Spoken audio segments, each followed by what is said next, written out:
Outra característica que eu quero te falar é o seguinte: uma pessoa que está no processo de amadurecimento, ela adquire posições de responsabilidades.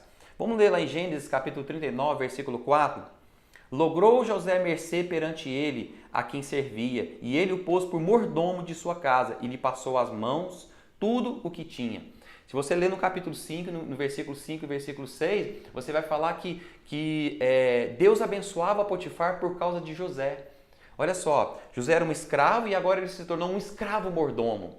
Ele subiu de posição, né? Por mais que às vezes ele não teria benefício nenhum, mas aquilo já foi uma promoção para ele. Ele assumiu uma responsabilidade. O próprio Potifar confiou tudo a ele, né? Então, essa palavra logrou mercê quer dizer o quê? Achou graça. Você vai perceber que quando você começa a estar no processo de amadurecimento, ou seja, é um processo onde você está debaixo do favor de Deus, Deus está te treinando, Deus está te forjando para poder reinar, isso é favor de Deus. Você vai perceber que as pessoas começam a confiar mais em você, né? E nesse texto nós vemos que achou graça, ou seja, de repente, às vezes o seu patrão, às vezes, né, alguma pessoa que você confia começa a confiar em você de uma maneira que não confiava em outros. Por quê? Não sei, fui com a cara desse cara. É Deus derramando graça sobre você, né? Então, por mais que esse processo de pequenos começos, ou seja, José saiu de uma posição de escravo e se tornou um escravo mordomo.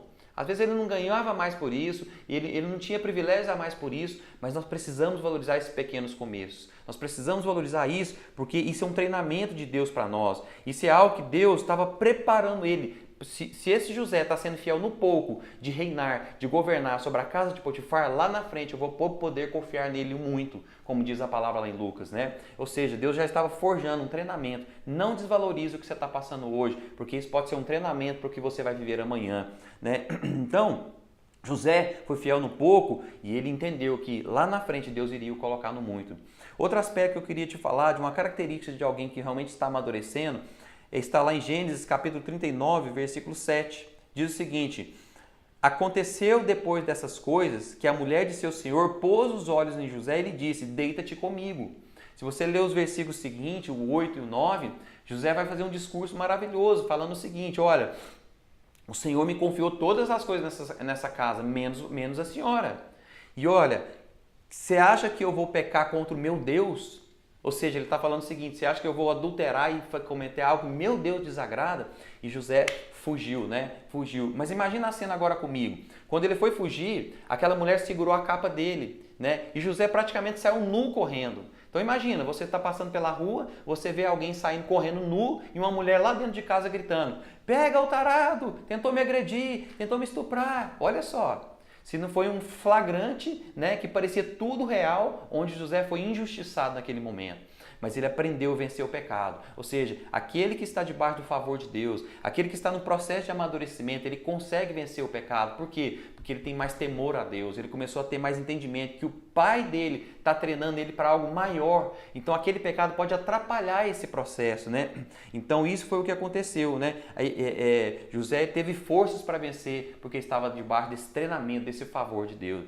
E o último aspecto que eu quero falar para você é o seguinte: uma pessoa que está no processo de amadurecimento como José, ele tem livramento nas perseguições.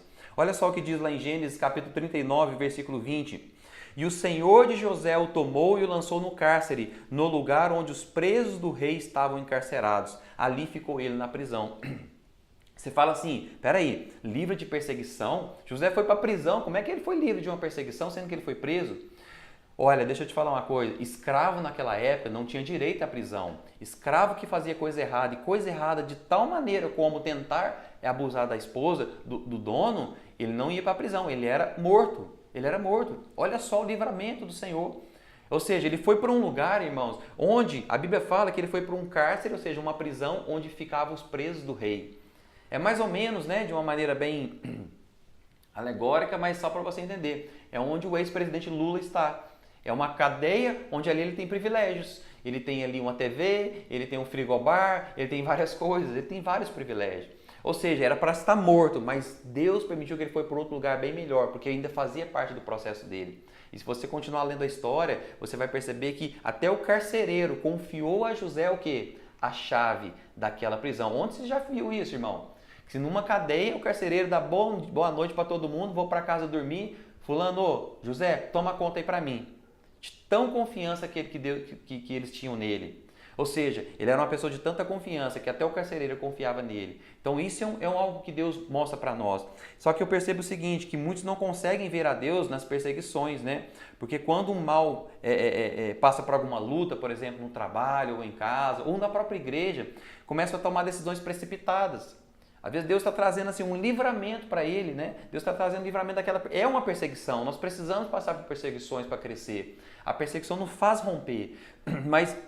Às vezes a pessoa naquele momento de perseguição, ele não consegue às vezes perceber que Deus está trabalhando naquilo e começa a tomar decisões precipitadas.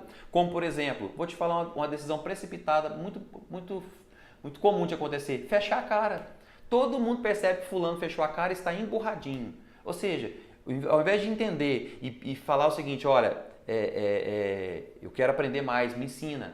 Esse dia para trás eu tinha um funcionário lá da farmácia, da minha esposa, e pelo grupo de WhatsApp que eles têm lá, ele tomou uma exortação, né, do patrão dele, o meu cunhado, e ele tomou uma exortação dura naquilo. E eu fiquei impressionado com a resposta dele. E ele é um José do Egito porque ele é cristão, né, ele é gerente lá.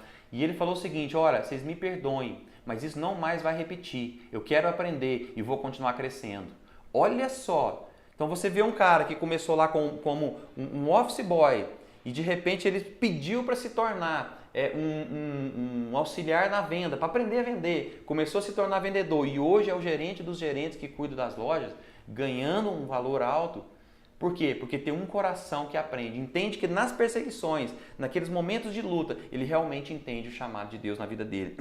Então, muitas pessoas tomam decisões precipitadas nesse momento, né? De fechar a cara às vezes, ou às vezes até de sair do emprego, ou às vezes de falar mal por trás. Ou seja, não está entendendo que Deus está naquilo querendo forjá-lo, né? Então nós precisamos ter muito cuidado nisso. Por quê? Porque realmente todas as coisas cooperam para o nosso bem. Mas coopera para o bem de quem? Daqueles que amam o Senhor e andam segundo o seu propósito, diz a Bíblia. Ou seja, se você entendeu o propósito de Deus naquela perseguição, tudo vai cooperar para o seu bem. Então, amados, eu quero finalizar declarando isso. José foi alguém que saiu de uma posição de criança e se tornou adulto, passando por vários treinamentos, né? E chegou no tão sonhado momento que nós queremos, que é reinar em vida. Ele pôde agora reinar com o Senhor. Que você possa reinar com o Senhor, entender o processo de amadurecimento, ofereça sacrifícios espirituais, entenda que o Senhor está em tudo na sua vida. Amém? Ele é seu Pai, Ele cuida de você. E como filho, Ele vai disciplinar, Ele vai te amar, mas não vai passar a mão na cabeça, porque Deus não cria filhos imaturos, Deus não cria filhos mimados. Deus abençoe.